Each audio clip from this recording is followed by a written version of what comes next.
So today I came to Grand Rapids Yacht Club to sail again. I haven't sailed since before the accident, and I wanted to sail again and see what it was like. Everything offers a new challenge. It's just allows you so much when you have disabilities to feel more able to move than you could before without it. And being out there and feeling the rocking in the boat just gives you a different sense of peace. It's just enjoyable, it's relaxing. I was a truck driver. I liked skiing, fishing, hunting, outdoor stuff.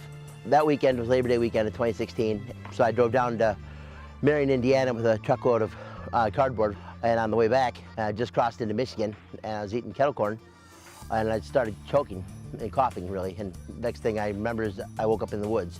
Never had an accident my whole time driving, 20 years, almost 2 million miles, 32 states, and it took about an hour and a half to cut me out with chainsaws, and they brought in 2 cranes, I think. I was flown by Medicopter from the scene on 69, it was about 12 miles south of 94, and they flew me to Bronson and proceeded to put me back together. 2 weeks or so I was at ICU, and made, I think, 17 surgeries. How was the experience at Mary Free Bed? They made sure that I was active every day, throughout the day. Stuff was moving, people were talking to me. Just people would come by and that had been through the Mary Free Bed Hospital program before and enlighten you about, there's good things to come. And having Mary Free Bed have the facilities on site like they do, it's so beautiful the way you come through the hallways to see from the youngest age to the oldest age of people with different injuries working to get better. And they're not giving up, and I can't give up for them. It was just an amazing experience to be there. And there was a hotel that I was able to stay at inside the hospital.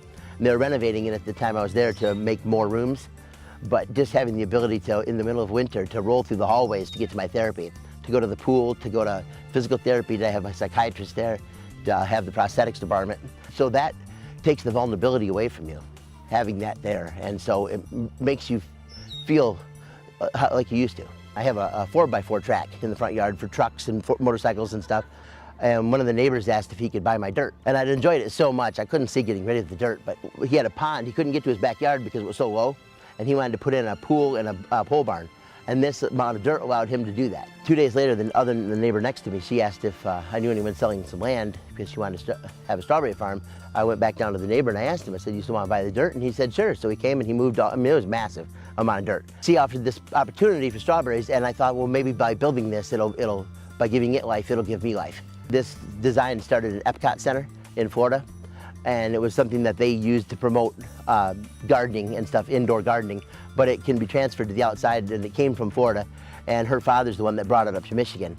And she needed a place to expand it, and so by being in the wheelchair and having it above ground, you can sit and plant all the stuff and put all the pieces together without leaving the wheelchair. Give yourself small challenges, and as you progress past those small challenges and you see you've achieved them, once you get to a big challenge that you didn't think you could make it to, when you make it to that first one, it inspires yourself. Enjoy the people that are around you. Enjoy being alive.